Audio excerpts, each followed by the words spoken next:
always succeeded. But the story of this institution is not a story of easy victories. It's a story of falling and rising, of pulling ourselves and each other back up and trying harder.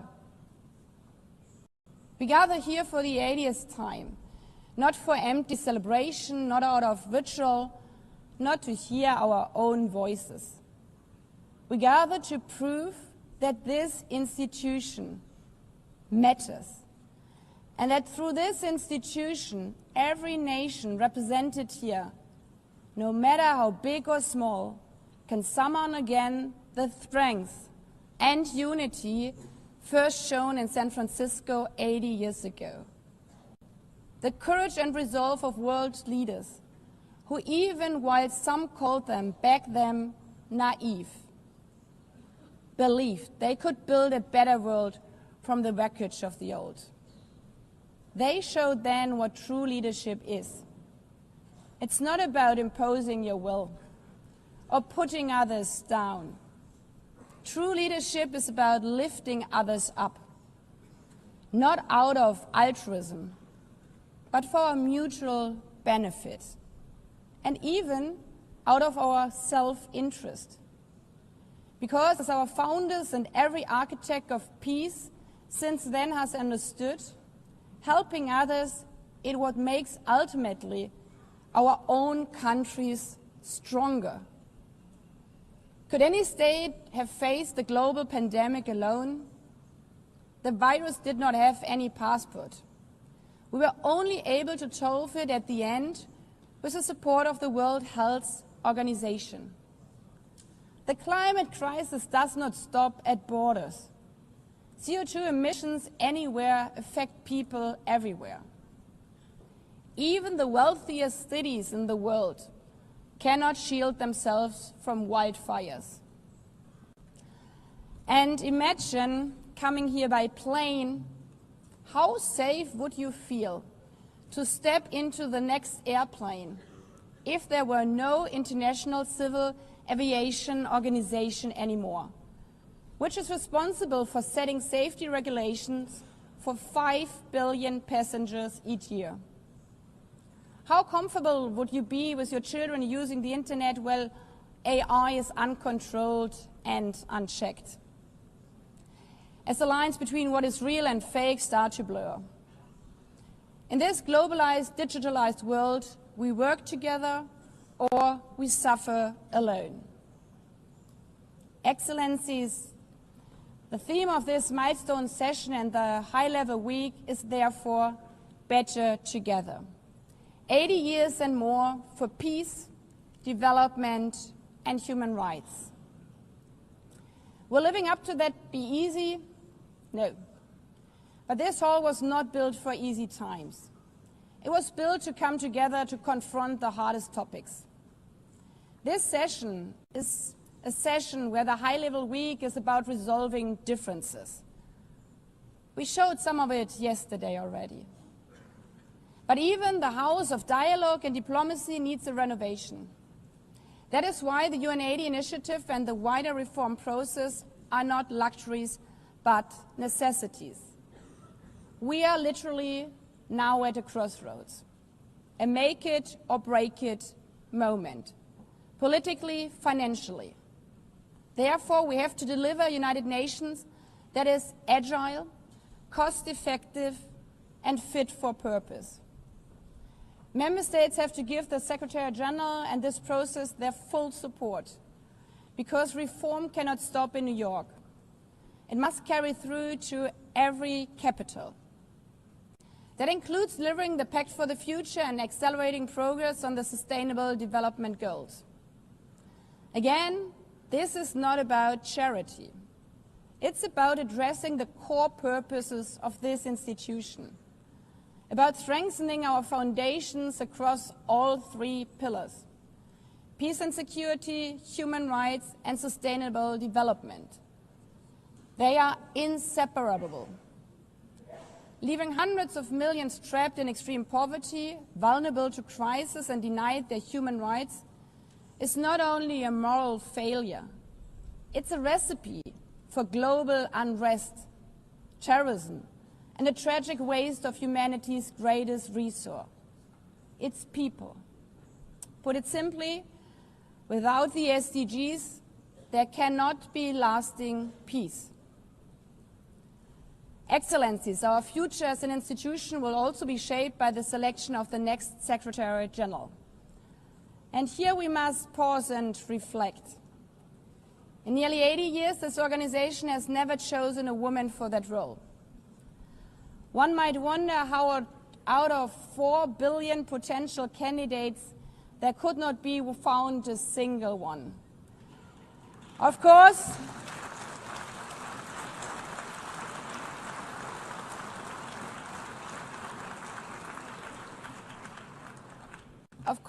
the choice rests with member states. But those of you having been there yesterday celebrating Beijing, one strong female leader after the other from all our continents. Like 80 years ago, we are standing at a crossroads. And it's up to us, to every single member state, to live up to the same leadership as your predecessors did. To act when action is needed. To uphold the principles of our Charter. To be better together. To show the people around the world that this United Nation is there. Today, tomorrow, and for the next 8 decades. Because, after all, it's the life insurance for every country.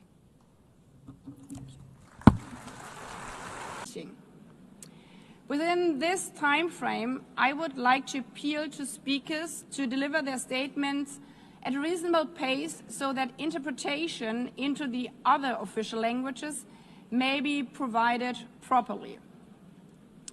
I would also like to draw your attention to the decision taken by the Assembly at previous sessions, namely that the practice of expressing congratulations inside the Assembly Hall after speech has been delivered is strongly discouraged. After delivering their statements from the rostrum, speakers are invited to exit the hall through room JA200, located behind the podium, before returning to their seats. May I take it that the Assembly agrees to proceed in this manner? It's so decided. Finally, I should like to draw the attention of Member States that during the general debate, official photographers are in the room and will take official photographs of all speakers by the Department of Global Communications. Members interested in obtaining these photographs are requested to contact the Photo Library of the United Nations. By this, the Assembly will hear an address by His Excellency Luiz Inácio Lula da Silva, President of the Federative Republic of Brazil. I request the protocol to escort His Excellency and invite him to address the Assembly.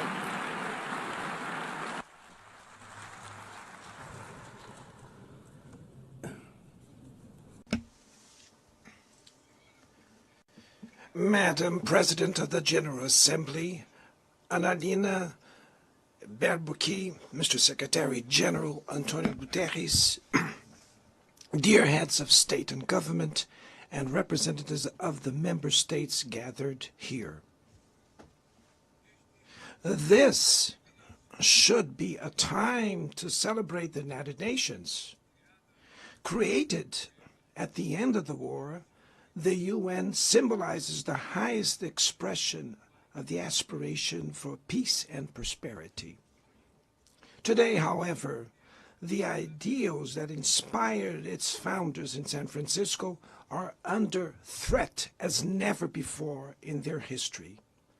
Multilateralism is at a new crossroads. The organization's authority is in check. We are witnessing the consolidation of an international order marked by repeated concessions to power play. Attacks on sovereignty, arbitrary sanctions, and unilateral interventions are becoming the rule. There is a clear parallel between the multilateralism crisis and the weakening of democracy. Authoritarianism is strengthened when we fail to act in the face of arbitrary acts, when the international society falters in defending peace, sovereignty, and the rule of law. The consequences are tragic. Throughout the world, anti-democratic forces are trying to subjugate institutions and stifle freedoms. They worship violence, praise ignorance, act as physical and digital militias, and restrict the press. Even under an unprecedented attack, Brazil chose to resist and defend its democracy, regained 40 years ago by its people after 2 decades of dictatorial governments. There is no justification for unilateral and arbitrary measures against our institutions and our economy. The aggression against the independence of the judiciary branch of power is unacceptable. This interference in domestic affairs is aided by a subservient far right who is nostalgic of past hegemonies. False patriots plan and publicly promote actions against Brazil.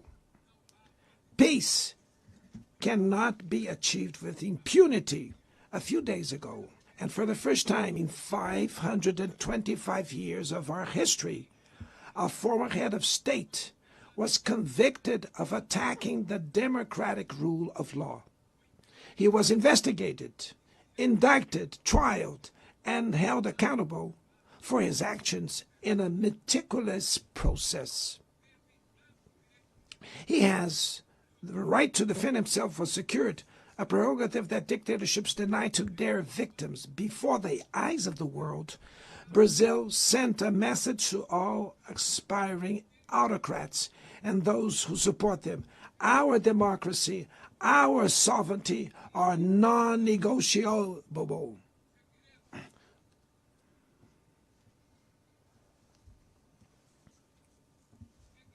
We will continue as an independent nation and as a people free from any type of guardianship. Sound democracies go beyond the electoral ritual. Its strength presupposes the reduction of inequalities, the guarantee of the most basic rights: food, safety, work, housing, education, and health. Democracy fails when women earn less than men or die at the hands of partners and family members. It loses when it closes its doors and blames migrants for the world's ills. Poverty is as much an enemy of democracy as extremism. Therefore, we were proud to receive confirmation from FAO that Brazil has once again left the hunger map in this year, 2025. But in the world, there are still 670 million hungry people, and about 2.3 billion face food insecurity. The only war of which everyone can emerge victorious is the one we wage against hunger and poverty. This is the goal of the global alliance we launched at the G20 and which has the support of 103 countries. The international community needs to revise its priorities, reduce arms spending, and increase development aid. Relieve the service of the foreign debt of the poorest countries, above all African nations, and set minimum global tax standards so that the super rich pay more taxes than workers. Democracy is also measured by the ability to protect families in the childhood. Digital platforms offer possibilities for us to come together in ways we never imagined. But they have been used for sowing intolerance, misogyny, xenophobia, and misinformation. The internet cannot be a land of lawlessness. It's up to governments to protect the most vulnerable. Regulating does not mean restraining freedom of expression. It's about ensuring that what is already illegal in the real world is treated the way in the virtual environment. Attacks on regulation serve to cover up hidden interests and provide shelter for crimes such as fraud, human trafficking, pedophilia, and attacks against democracy. The Brazilian parliament was right to rush to address this issue. Last week, I proudly enacted one of the world's most advanced laws for the protection of children and adolescents in the digital environment. Also, we sent draft bills to the National Congress to foster competition in digital markets and to encourage the installation of sustainable data centers.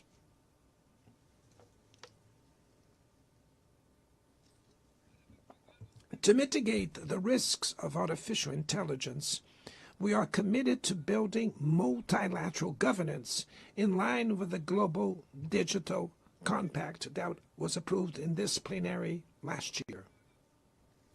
Ladies and gentlemen, Your Excellencies, in Latin America and the Caribbean, we are experiencing a time of growing polarization and instability.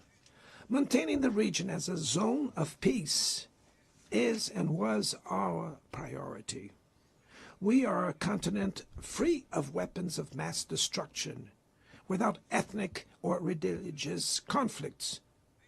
The comparison between crime and terrorism is worrying. The most effective way to combat drug trafficking is to cooperate to suppress money laundering and limit arms trade. Using lethal force in situations that do not constitute armed conflict is tantamount to executing people without trial. Other parts of the planet have already witnessed interventions that cause greater damage than intended, with serious humanitarian consequences. The path to dialogue must not be closed in Venezuela. Haiti has the right to a violence-free future, and it is unacceptable that Cuba be listed as a country that sponsors terrorism. In the conflict in Ukraine,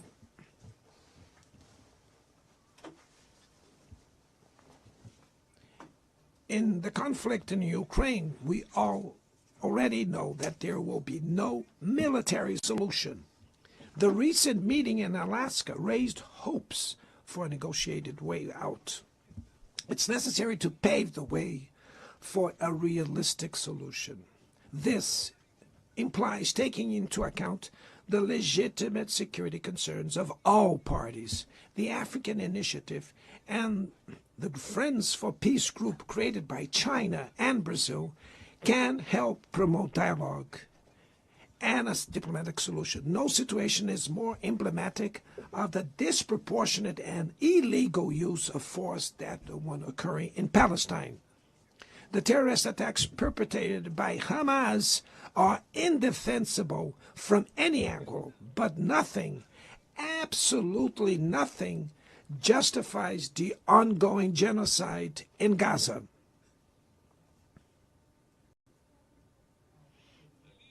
There, under tons of rubble, are buried tens of thousands of innocent women and children. There, we can see that international humanitarian law and the myth of ethical exceptionalism of the West are also being buried there. This massacre would not have happened without the complicity of those who could have prevented it. In Gaza, Hunger is used as a weapon of war, and the forced displacement of populations goes on unpunished. I express my admirations to the Jews who, inside and outside Israel, oppose this collective punishment. The Palestinian people are at risk of disappearing. They will only survive with an independent state integrated to the international community. This is the solution defended by more than 150 UN members, reaffirmed yesterday here in this very plenary, but bared by a single veto. It is regrettable that President Mahmoud Abbas was prevented by the host country of occupying the Palestinian bench at this historical moment.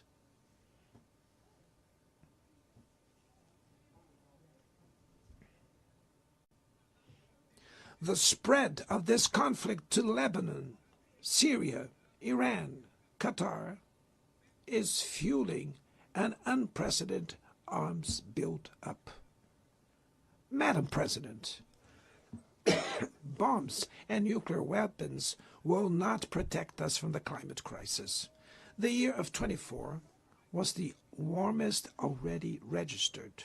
COP30 in the city of Belém, Brazil, will the cope of truth.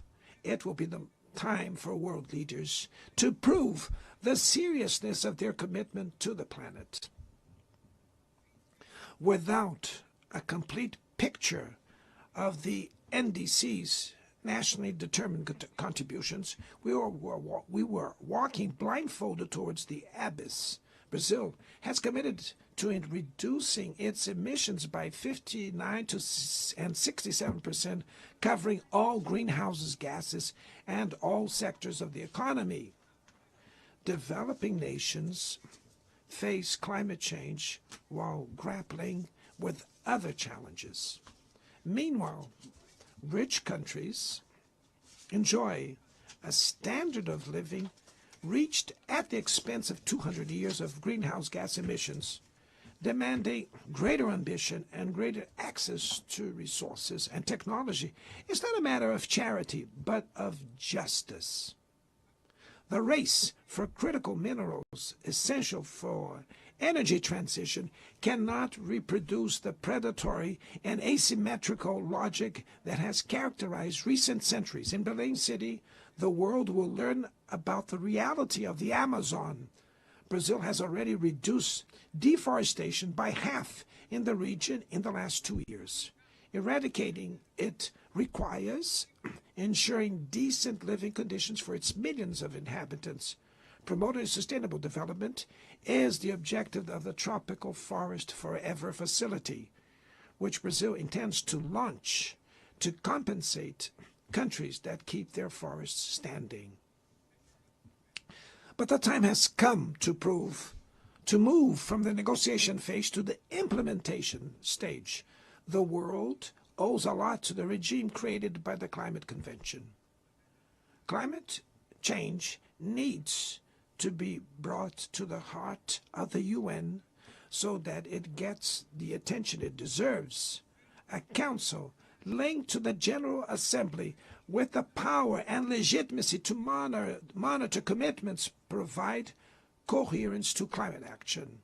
This is a fundamental step towards a broader reform of the organization, which would also include an expanded Security Council in the 2 member categories. Few areas have worsened as much as the multilateral trading system.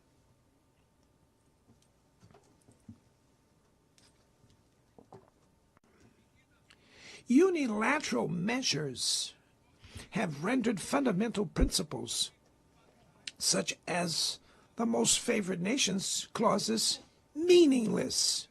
They have disrupted value chains and threw the global economy into a pernicious spiral of high prices and stagnation. It is urgent to refound the WTO based on modern and flexible foundations. Your Excellencies, ladies and gentlemen, this year, the world lost two exceptional public figures, former Uruguayan President Pepe Mujica and our dear Pope Francis. Both embodied the best humanist values like no other. Their lives were intertwined with the 8 decades of the UN's existence. If they were still among us, they would use this platform to remember that authoritarianism, environmental degradation, and inequality are not relentless, that the only ones defeated are those who stand idly by, resigned, and that we can defeat the false prophets and oligarchs who exploit fear and monetize hate, and that tomorrow is made of daily choices, and it takes courage to act to transform it. In the future that Brazil envisions, there is no room for the reenactment of ideological rivalries or spheres of influence. Confrontation is not inevitable. We need leaders with clear visions who understand that the international order is not a zero-sum game. The 21st century will be increasingly multipolar. For it to remain peaceful, it cannot fall to multilateral. Brazil is giving increasing importance to the European Union, the African Union, ASEAN, CELAC, BRICS, and the G20. The voice of the Global South must be heard. The UN has today almost 4 times more members than the 51 who were at its foundation. Our historic mission is to make it once again a barrier of hope and a promoter of equality, peace, sustainable development, diversity, and tolerance. May God bless us all. And thank you very much.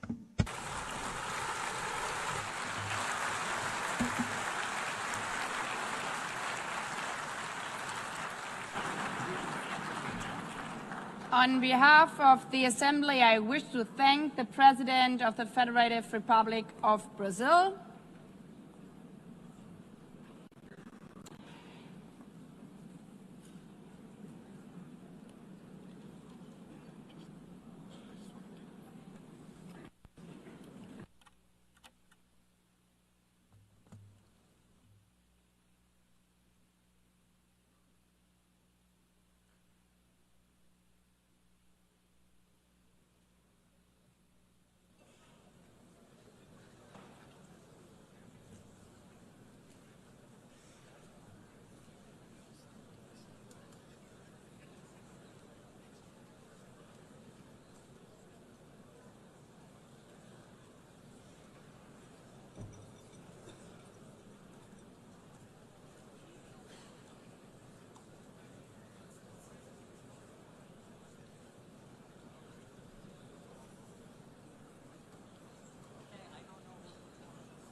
the Assembly will hear an address by His Excellency Donald Trump, President of the United States of America. I request protocol to escort His Excellency and invite him to address the Assembly.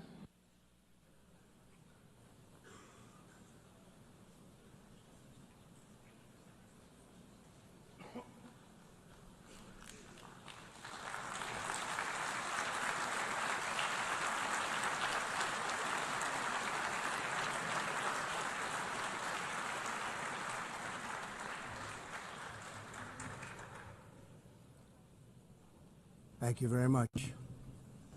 Very much appreciated.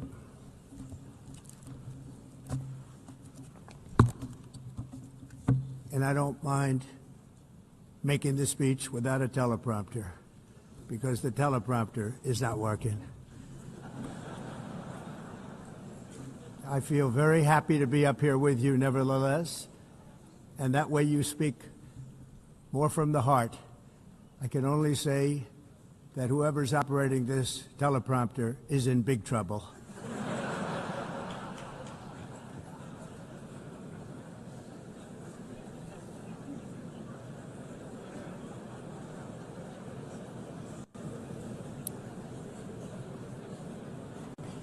Hello, Madam First Lady. Thank you very much for being here. And Madam President, Mr. Secretary General, First Lady of the United States, distinguished delegates, ambassadors, and world leaders. 6 years have passed since I last stood in this grand hall and addressed a world that was prosperous and at peace in my first term. Since that day, the guns of war have shattered the peace I forged on 2 continents. An era of calm and stability gave way to one of the great crises of our time. And here in the United States, 4 years of weakness, lawlessness, and radicalism under the last administration delivered our nation into a repeated set of disasters. 1 year ago, our country was in deep trouble, but today, just 8 months into my administration, we are the hottest country anywhere in the world, and there is no other country even close. America is blessed with the strongest economy, the strongest borders, the strongest military, the strongest friendships, and the strongest spirit of any nation on the face of the earth. This is indeed the golden age of America. We are rapidly reversing the economic calamity we inherited from the previous administration, including ruinous price increases and record-setting inflation like we've never had before. Under my leadership, energy costs are down, gasoline prices are down, grocery prices are down, mortgage rates are down, and inflation has been defeated. The only thing that's up is the stock market, which just hit a record high. In fact, it hit a record high 48 times in the last short period of time. Growth is surging, manufacturing is booming. The stock market, as I said, is doing better than it's ever done, and all of you in this room benefit by that. Almost everybody. And importantly, workers' wages are rising at the fastest pace in more than 60 years. And that's what it's all about, isn't it? In 4 years of President Biden, we had less than $1 trillion of new investment into the United States. In just 8 months since I took office, we have secured commitments and money already paid for $17 trillion. Think of it, 4 years, less than $1 trillion, 8 months, much more than $17 trillion is being invested in the United States, and it's now pouring in from all parts of the world. We've implemented the largest tax cuts in American history and the largest regulation cuts in American history, making this once and again the best country on earth to do business, and many of the people in this room are investing in America, and it's turned out to be an awfully good investment during this 8-month period. In my first term, I built the greatest economy in the history of the world. We had the best economy ever, history of the world, and I'm doing the same thing again, but this time it's actually much bigger and even better. The numbers far surpass my record-setting first term. On our southern border, we have successfully repelled a colossal invasion, and for the last 4 months, and that's 4 months in a row, the number of illegal aliens admitted and entering our country has been 0. Hard to believe, because if you look back just a year ago, it was millions and millions of people pouring in from all over the world, from prisons, from mental institutions, drug dealers. All over the world they came. They just poured into our country with the ridiculous open border policy of the Biden administration. Our message is very simple. If you come illegally into the United States, you're going to jail, or you're going back to where you came from, or perhaps even further than that. You know what that means. I want to thank the country of El Salvador for the successful and professional job they've done in receiving and jailing so many criminals that entered our country. And it was under the previous administration that the number became record-setting, and they're all being taken out. We have no choice. And other countries have no choice because other countries are in the exact same situation with immigration. It's destroying your country, and you have to do something about it. On the world stage, America is respected again like it has never been respected before. You think about 2 years ago, 3 years ago, 4 years ago, or 1 year ago, we were a laughingstock all over the world. At the NATO summit in June, virtually all NATO members formally committed to increase defense spending at my request from 2% to 5% of GDP, making our alliance far stronger and more powerful than it was ever before. In May, I traveled to the Middle East to visit my friends and rebuild our partnerships in the Gulf and those valued relationships with Saudi Arabia, Qatar, and the UAE, and other countries are now, I believe, closer than ever before. My administration has negotiated one historic trade deal after another, including with the United Kingdom, the European Union, Japan, South Korea, Vietnam, Indonesia, the Philippines, Malaysia, and many, many others. Likewise, in a period of just 7 months, I have ended 7 unendable wars. They said they were unendable. You're never going to get them solved. Some were going for 31 years, 2 of them, 31, think of it, 31 years. One was 36 years. One was 28 years. I ended 7 wars. And in all cases, they were raging with countless thousands of people being killed. This includes Cambodia and Thailand, Kosovo and Serbia, the Congo and Rwanda, a vicious, violent war that was, Pakistan and India, Israel and Iran, Egypt and Ethiopia, and Armenia and Azerbaijan. It included all of them. No president or prime minister, and for that matter, no other country has ever done anything close to that. And I did it in just 7 months. It's never happened before. There's never been anything like that. I'm very honored to have done it. It's too bad that I had to do these things instead of the United Nations doing them. And sadly, in all cases, the United Nations did not even try to help in any of them.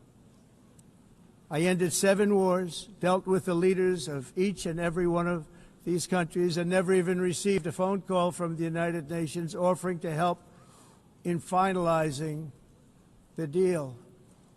All I got from the United Nations was an escalator that on the way up stopped right in the middle.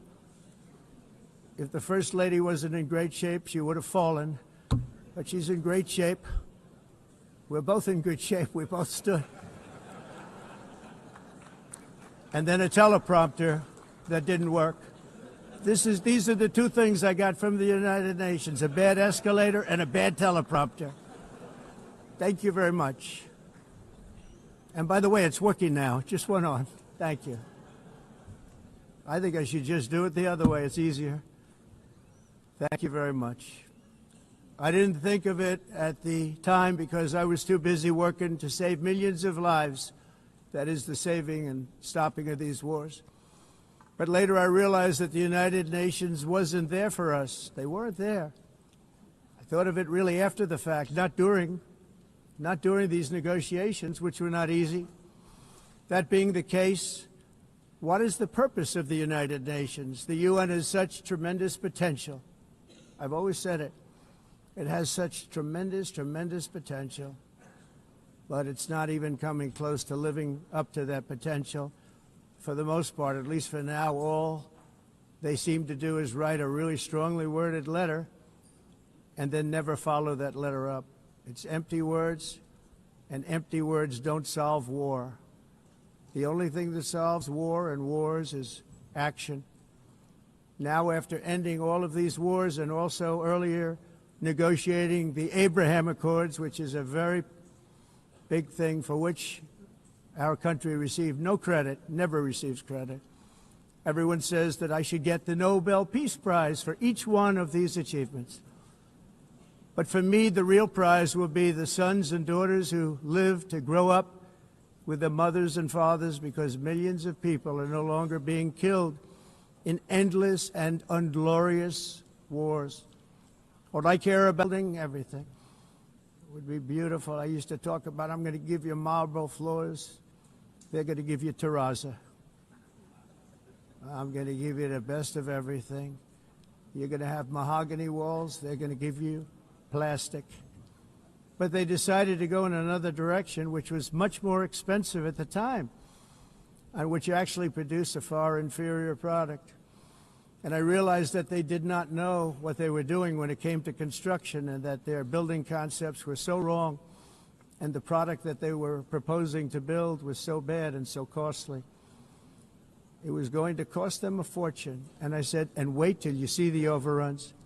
Well, I turned out to be right. They had massive cost overruns and spent between $2 and $4 billion on the building and did not even get the marble floors that I promised them. You walk on terrazzo. Do you notice that? As far as I'm concerned, frankly, looking at the building and getting stuck on the escalator, they still haven't finished the job. They still haven't finished. That was years ago. The project was so corrupt that Congress actually asked me to testify before them on the tremendous waste of money, because it turned out that they had no idea what it was, but they knew it was anywhere between $2 and $4 billion as opposed to $500 million with a guarantee. But they had no idea, and I said it cost much more than $5 billion. Unfortunately, many things in the United Nations are happening just like that, but on an even much bigger scale, much, much bigger. Very sad to see. Whether the UN can manage to play a productive role, I've come here today to offer the hand of American leadership and friendship to any nation in this assembly that is willing to join us in forging a safer, more prosperous world. And it's a world that we'll be much happier with. A dramatically better future is within our reach. But to get there, we must reject the failed approaches of the past and work together to confront some of the greatest threats in history. There is no more serious danger to our planet today than the most powerful and destructive weapons ever devised by man, of which the United States, as you know, has many. Just as I did in my first term, I've made containing these threats a top priority, starting with the nation of Iran. My position is very simple. The world's #1 sponsor of terror can never be allowed to possess the most dangerous weapon. That's why, shortly after taking office, I sent the so-called Supreme Leader a letter making a generous offer. I extended a pledge of full cooperation in exchange for a suspension of Iran's nuclear program. The regime's answer was to continue their constant threats to their neighbors and U.S. interests throughout the region, and some great countries that are right nearby. Today, many of Iran's former military commanders, in fact, I can say almost all of them, are no longer with us. They're dead. And 3 months ago, in Operation Midnight Hammer, 7 American B-2 bombers dropped the 14 30,000-pound each bombs on Iran's key nuclear facilities, totally obliterating everything. No other country on earth could have done what we did. No other country has the equipment to do what we did. We have the greatest weapons on earth. We hate to use them. But we did something that for 22 years people wanted to do. With Iran's nuclear enrichment capacity demolished, I immediately brokered an end to the 12-day war, as it's called, between Israel and Iran, with both sides agreeing to fight no longer. As everyone knows, I have also been deeply engaged in seeking a ceasefire in Gaza. Have to get that done. Have to get it done. Unfortunately, Hamas has repeatedly rejected reasonable offers to make peace. We can't forget October 7th, can we? now, as if to encourage continued conflict, some of this body is seeking to unilaterally recognize a Palestinian state. The rewards would be too great for Hamas terrorists for their atrocities. This would be a reward for these horrible atrocities, including October 7th, even while they refuse to release the hostages or accept a ceasefire. Instead of giving to Hamas and giving so much, because they've taken so much, they have taken so much. This could have been solved so long ago. But instead of giving in to Hamas's ransom demands, those who want peace should be united with one message: release the hostages now. Just release the hostages now. Thank you.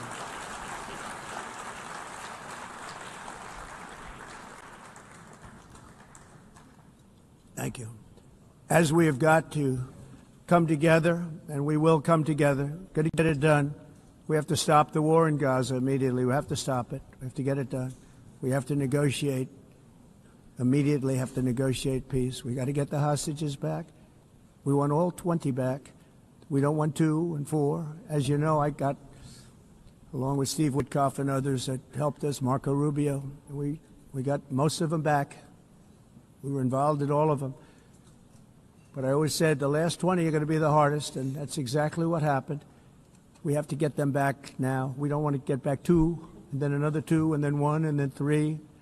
Have this process. No, we want them all back, and we want the actually 38 dead bodies back too.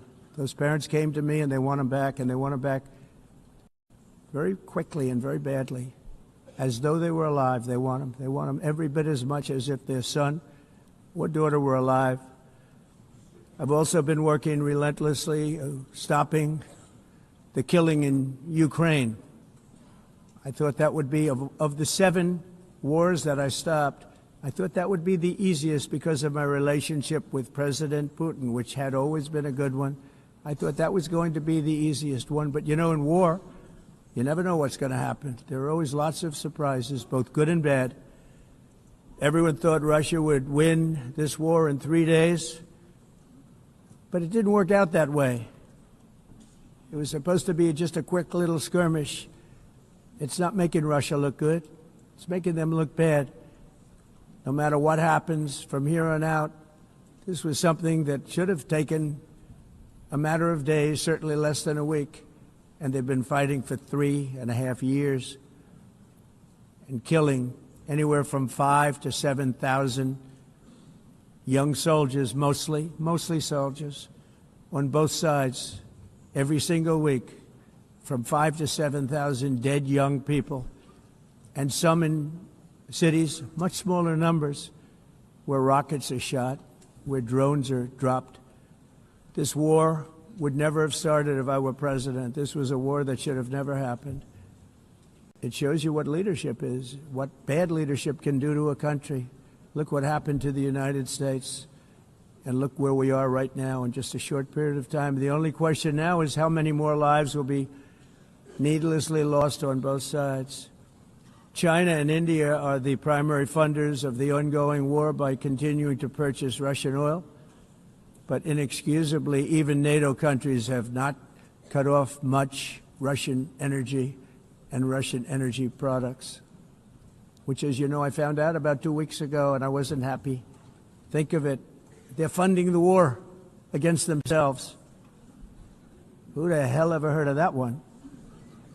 In the event that Russia is not ready to make a deal to end the war, then the United States is fully prepared to impose a very strong round of powerful tariffs, which would stop the bloodshed, I believe, very quickly. But for those tariffs to be effective, European nations, all of you are gathered here right now, would have to join us in adopting the exact same measures. I mean, you're much closer to the city. We have an ocean in between. You're right there. And Europe has to step it up. They can't be doing what they're doing. They're buying oil and gas from Russia while they're fighting Russia. It's embarrassing to them, and it was very embarrassing to them when I found out about it, I can tell you that. But they have to immediately cease all energy purchases from Russia. Otherwise, we're all wasting a lot of time. So I'm ready to discuss this. We're going to discuss it today with the European nations, all gathered here. I'm sure they're thrilled to hear me speak about it, but that's the way it is. I like to speak my mind and speak the truth. As we seek to reduce the threat of dangerous weapons today, I'm also calling on every nation to join us in ending the development of biological weapons once and for all. And biological is terrible, and nuclear is even beyond, and we include nuclear in that. We want to have a cessation of the development of nuclear weapons. We know, and I get to view it all the time. Sir, would you like to see? And I look at weapons that are so powerful that we just can't ever use them. If we ever use them, the world literally might come to an end. There would be no United Nations to be talking about. There would be no nothing. Just a few years ago, reckless experiments overseas gave us a devastating global pandemic. Yet despite that worldwide catastrophe, many countries are continuing extremely risky research into bioweapons and man-made pathogens.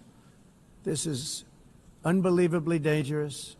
To prevent potential disasters, I'm announcing today that my administration will lead an international effort to enforce Biological Weapons Convention, which is going to be meeting with the top leaders of the world by pioneering an AI verification system that everyone can trust.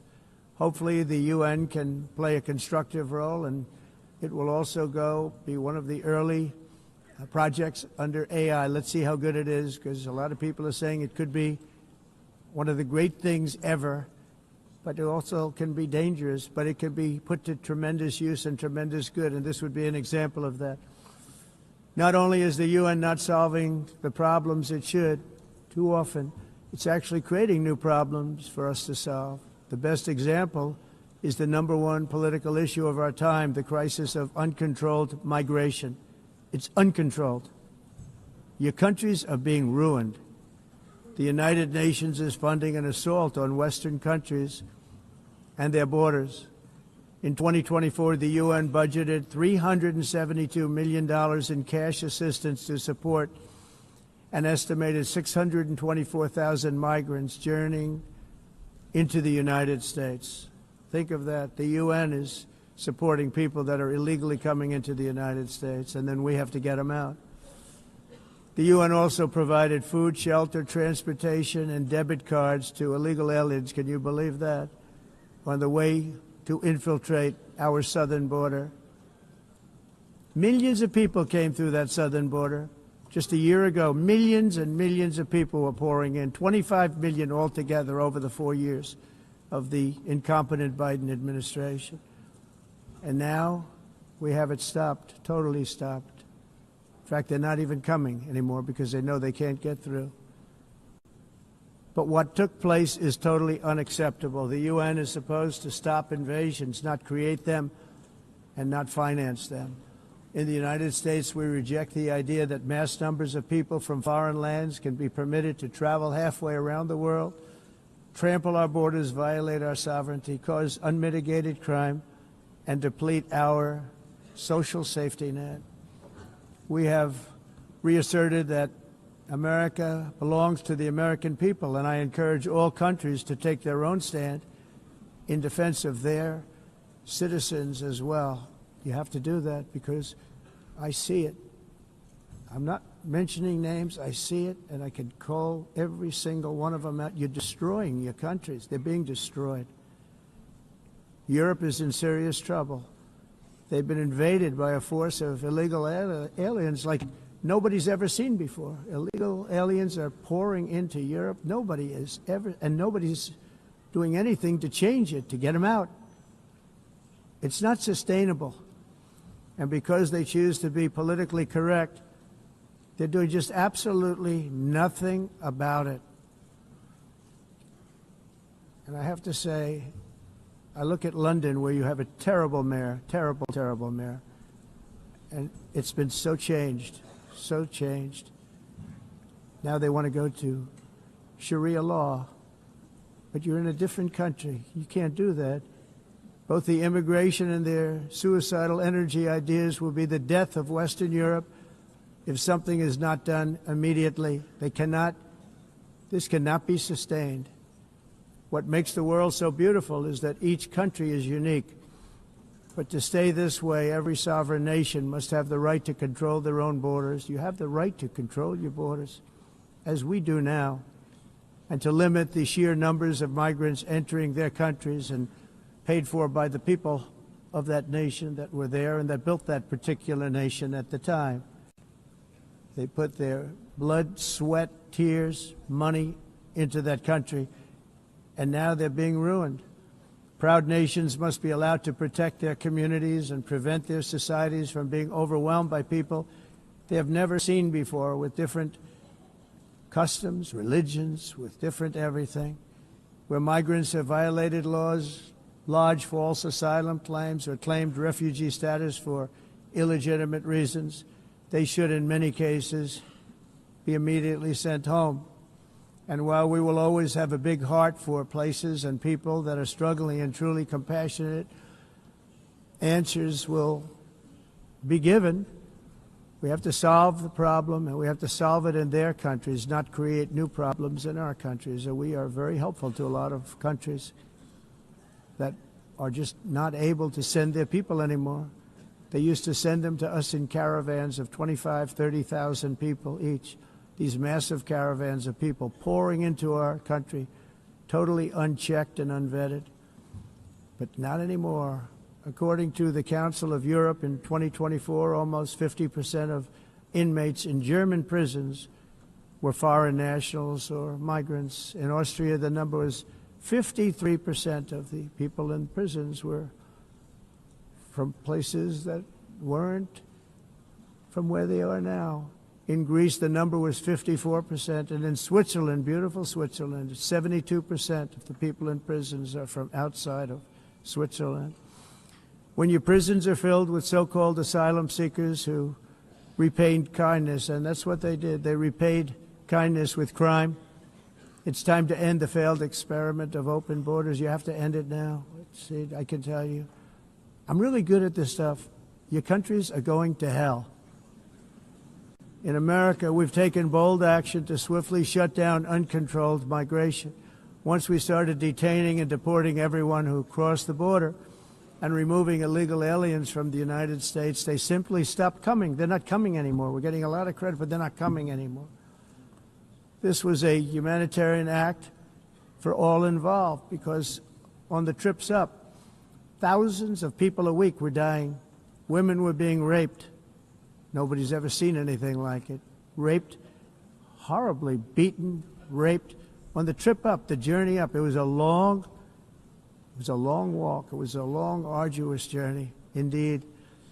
And it was also a historic victory against human trafficking throughout the region. What we did was a victory, and we saved so many lives of people that wouldn't make the journey. That journey was loaded up with death. Loaded up with death.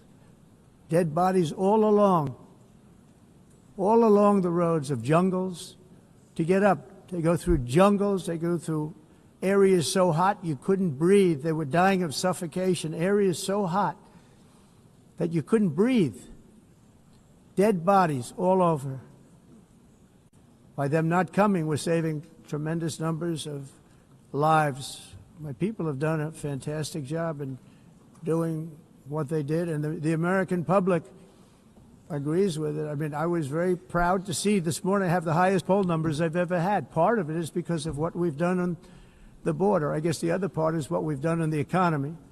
Joe Biden's policies empowered murderous gangs, human smugglers, child traffickers, drug cartels, and prisoners from all over the world.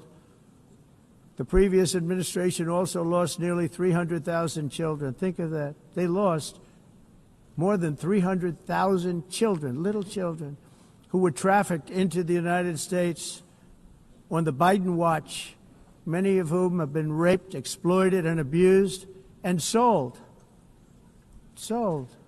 Nobody talks about that. The fake news doesn't write about it. With many others, young children who are missing or dead.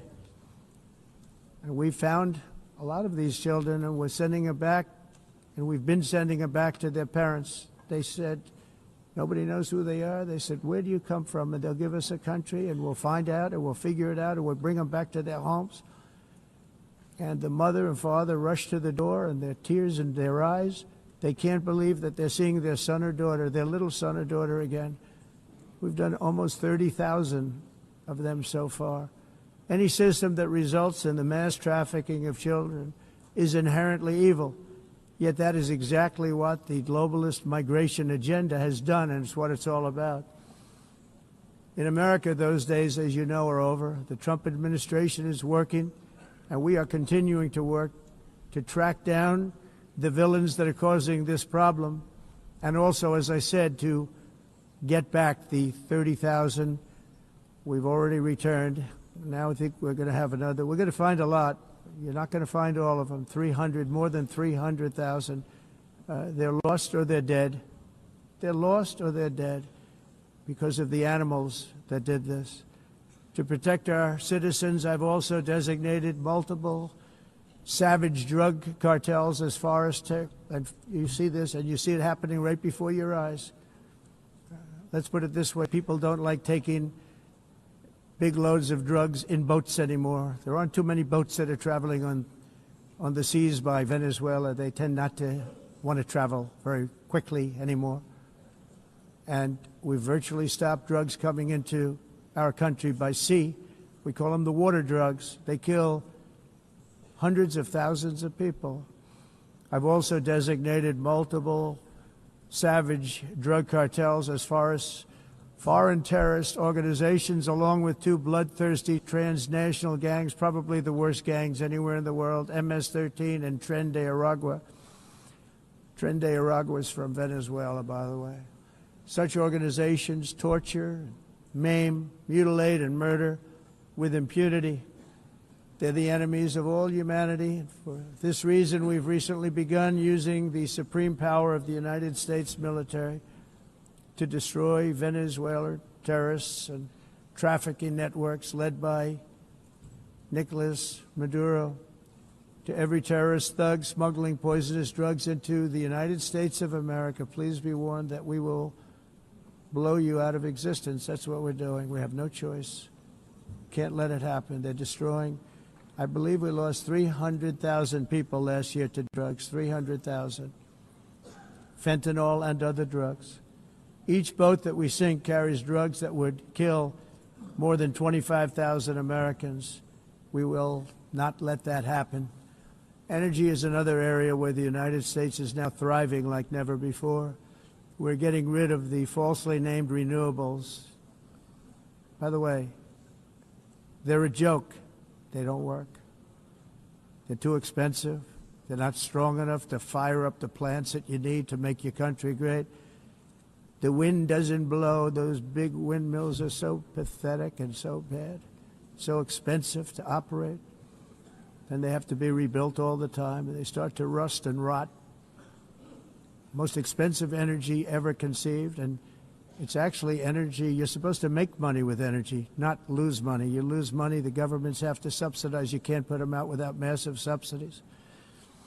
And most of them are built in China, and I give China a lot of credit. They build them, but they have very few wind farms. So why is it that they build them and they send them all over the world, but they barely use them?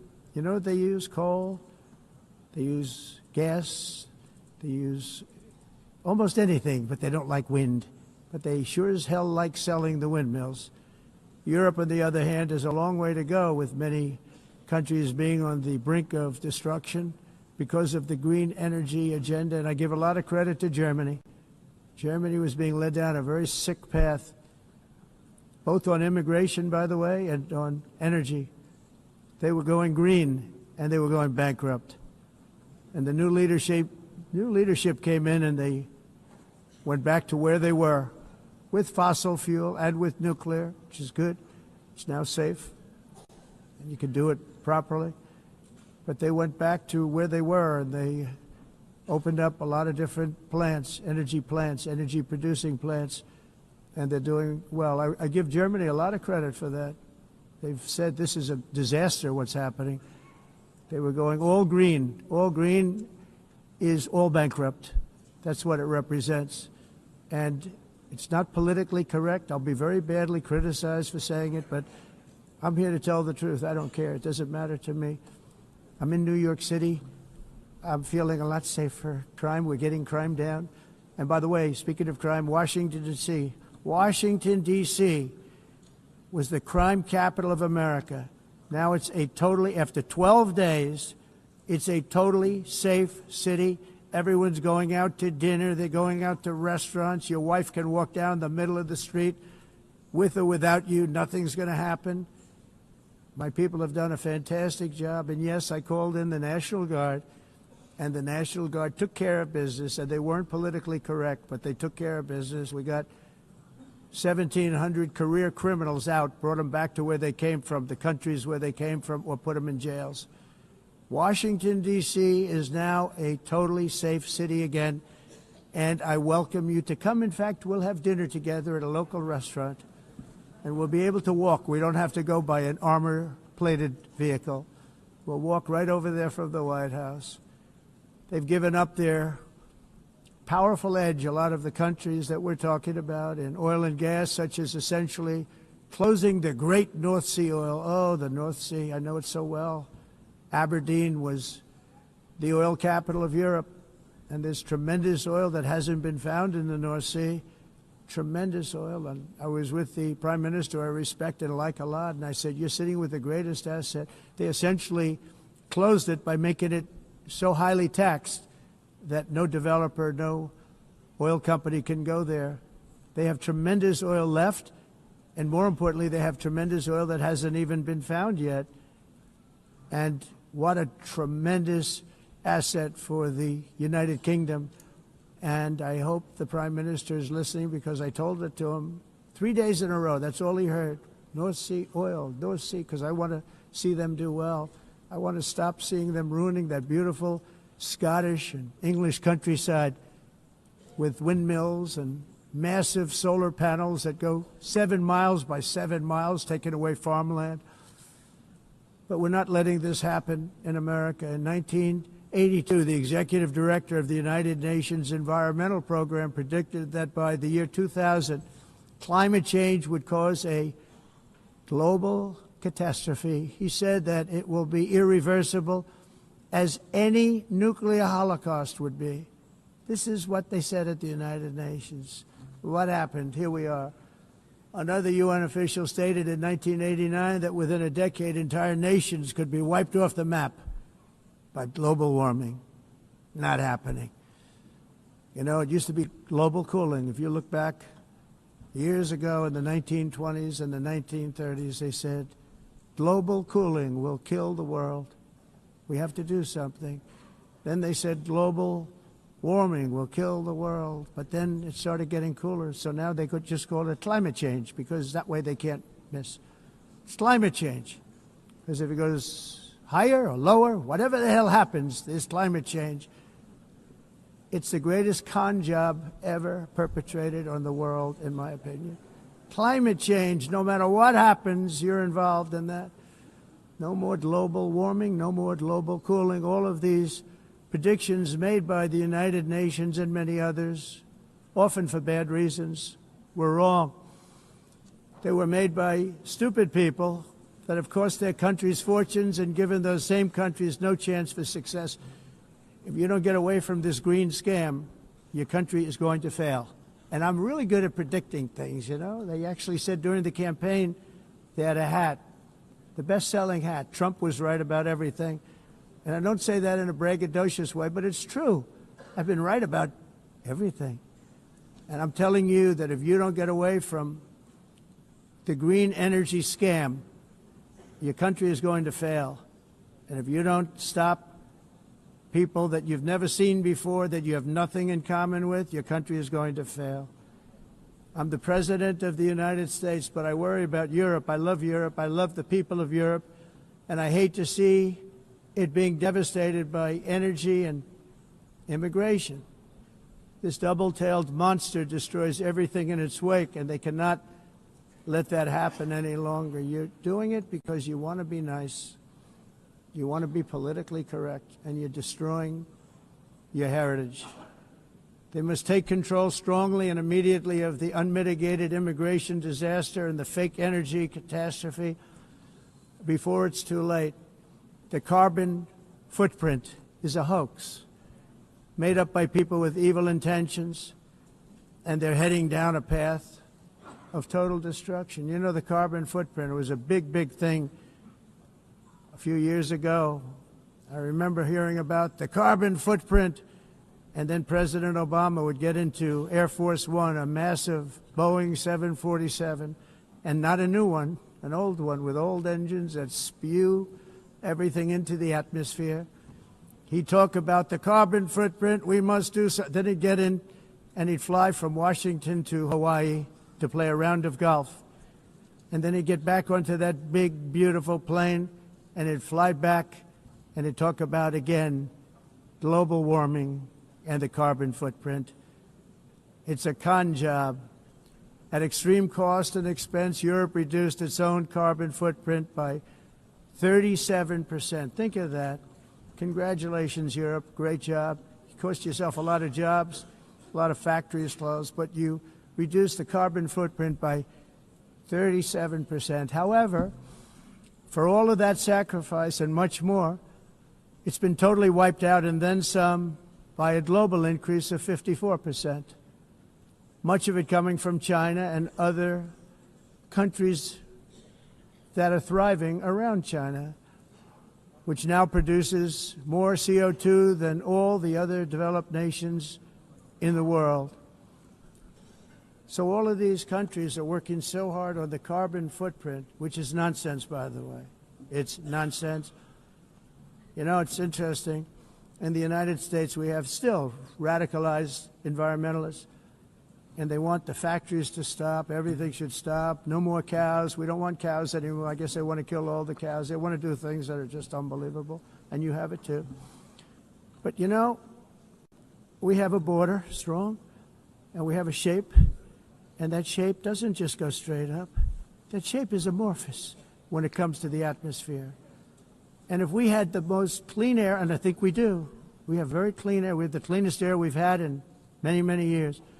But the problem is that other countries, like China, which has air that's a little bit rough, it blows. And no matter what you're doing down here, the air up here tends to get very dirty because it comes in from other countries where their air isn't so clean. And the environmentalists refuse to acknowledge that. Same thing with garbage. In Asia, they dump much of their garbage right into the ocean.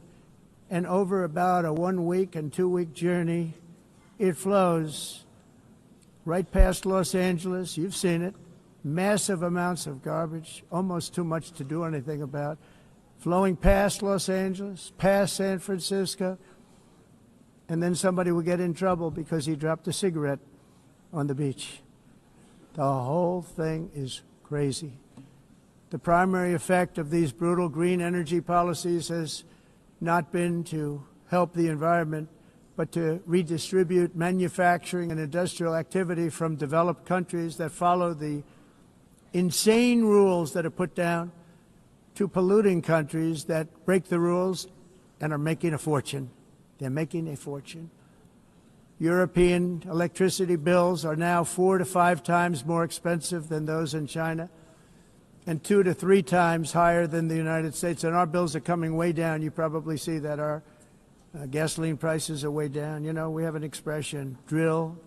Nós reduzimos os custos de energia porque nós faremos como a expressão, vamos fazer tudo isso, reduzir os custos de energia e os custos diminuíram nos Estados Unidos. Common to see one. Por exemplo, se você olhar nos países em faturas de energia, nós não mas nós nos Estados Unidos conseguimos usar eles e evitar aumento da temperatura, porque é muito caro também usar nado e ninguém usa pretending to stop the global tudo isso hoax. The como a of asking mudança. industrialized nations, Esse agenda mundialista não tem nenhum sentido. entire societies must be rejected País and it must be immediate. That's why in America I withdrew from the where, by the way, America was paying so much more than every country. Others weren't paying. China didn't have to pay until 2030. Russia was given an old standard that was easy to meet, a 1990 standard. For the United States, we're supposed to pay like $1 trillion. And I said, this is another scam. The fact is, the United States has been taken advantage of by the world for many, many years, but not any longer, as you probably noticed. I unleashed massive energy production and signed historic executive orders to hunt for oil, but we don't have to do much hunting because we have the most oil of any nation anywhere, oil and gas in the world. And if you add coal, we have the most of any nation in the world. Clean, I call it clean, beautiful coal. You can do things today with coal that you couldn't have done 10 years ago, 15 years. So I have a little standing order in the White House. Never use the word coal, only use the words clean, beautiful coal. Sounds much better, doesn't it? But we stand ready to provide any country with abundant, affordable energy supplies if you need them, when most of you do. We're proudly exporting energy all over the world. We're now the largest exporter.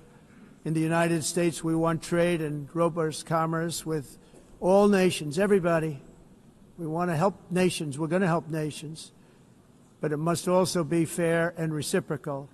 The challenge with trade is much the same with climate. The countries that followed the rules, all their factories have been plundered. It's really sad to watch. They've been broken. They've been broken by countries that broke the rules. That's why the United States is now applying tariffs to other countries, and much as these tariffs were for many years applied to us, uncontrollably applied to us. We've used tariffs as a defense mechanism under the Trump administration, including my first term, where hundreds of billions of dollars in tariffs were taken in. And by the way, we had the lowest inflation, and now we have very low inflation. The only thing different is that we have hundreds of billions of dollars flowing into our country.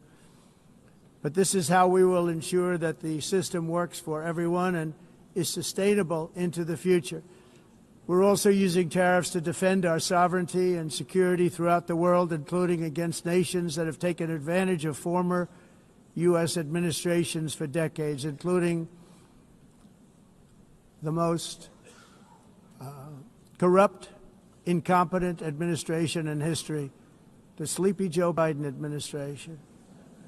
Brazil now faces major tariffs in response to its unprecedented efforts to interfere in the rights and freedoms of our American citizens and others, with censorship, repression, weaponization, judicial corruption, and targeting of political critics in the United States. I have a little problem saying this because I must tell you, I was walking in and the leader of Brazil was walking out. We saw him and I saw him, he saw me, and we embraced. And then I'm saying, can you believe I'm going to be saying this in just 2 minutes? But we actually agreed that we would meet next week. We didn't have much time to talk, like about 20 seconds. They were in retrospect, I'm glad I waited because this thing didn't work out too well. But we did talk. We had a good talk, and we agreed to meet next week, if that's of interest. But he seemed like a very nice man, actually. He liked me, I liked him. But if you, and I only do business with people I like. When I don't like them, I don't like them. But we had, at least for about 39 seconds, we had excellent chemistry. It's a good sign. But also in the past, Brazil, can you believe this, unfairly tariffed our nation, but now because of our tariffs, we are hitting them back, and we're hitting them back very hard. As president, I will always defend our national sovereignty and the rights of American citizens. So I'm very sorry to say this, that Brazil is doing poorly and will continue to do poorly. They can only do well when they're working with us. Without us, they will fail, just as others have failed. It's true. Next year, the United States will celebrate the 250th anniversary of our glorious independence, a testament to enduring power and American freedom and spirit. We will also be proudly hosting the 2026 FIFA World Cup, and shortly thereafter, the 2028 Olympics, which is going to be very exciting. I hope you all come. I hope that countless people from all over the globe will take part of these will be great celebrations of liberty and human achievement, and that together we all can rejoice in the miracles of history that began in July 4th, 1776, when we founded the light to all nations. And it's something really that an amazing thing came out of that date. It's called the United States of America. In honor of this momentous anniversary, I hope that all countries who find inspiration in our example will join us in renewing our commitment, values, and those values really that we hold so dear. Together, let us defend free speech and free expression. Let us protect religious liberty, including for the most persecuted religion on the planet today. It's called Christianity. And let us safeguard our sovereignty and cherish qualities that have made each of our nations so special, incredible, and extraordinary. In closing, I just want to repeat that immigration and the high cost of so-called green renewable energy is destroying a large part of the free world and a large part of our planet. Countries that cherish freedom are fading fast because of their policies on these two subjects. You need strong borders and traditional energy sources if you are going to be great again. Whether you have come from north or south, east or west, near or far, every leader in this beautiful hall today represents a rich culture, a noble history, and a proud heritage that makes each nation majestic and unique, unlike anything else in human history or any other place on the face of the earth. From London to Lima, from Rome to Athens, from Paris to Seoul, from Cairo to Tokyo and Amsterdam to right here in New York City, we stand on the shoulders of the leaders and legends, generals and giants, heroes and titans who won and built our beloved nations, all of our nations, with their own courage, strength, spirit, and skill. Our ancestors climbed mountains, conquered oceans, crossed deserts, and trekked over wide open plains. They charged into thunderous battles, plunged into grave dangers, and they were soldiers and farmers and workers and warriors and explorers and patriots. They built towns into cities, tribes into kingdoms, ideas into industries, and small islands into mighty empires. You're a part of all of that. They were champions for their people who never gave up and who never, ever gave in. Their values defined our national identities. Their visions forged our magnificent destiny. Everybody in this room is a part of it in your own way. Each of us inherits the deeds and the myths, the triumphs, the legacies of our own heroes and founders who so bravely showed us the way. Our ancestors gave everything for homelands that they defended with pride, with sweat, with blood, with life, and with death. Now the righteous task of protecting the nations that they built belongs to each and every one of us. So together let us uphold our sacred duty to our people and to our citizens. Let us protect their borders, ensure their safety, cultures, treasure, and traditions, and fight, fight, fight for their precious dreams and their cherished freedoms. And in friendship and really a beautiful vision, let us all work together to build a bright, beautiful planet, a planet that we all share, a planet of peace and a world that is richer, better, and more beautiful than ever before. That can happen. It will happen. It will happen, and I hope it can happen and start right now, right at this moment. We'll turn it around. We're going to make our countries better, safer, more beautiful, We're going to take care of our people. Thank you very much. It's been an honor. God bless the nations of the world. Thank you very much. Bye.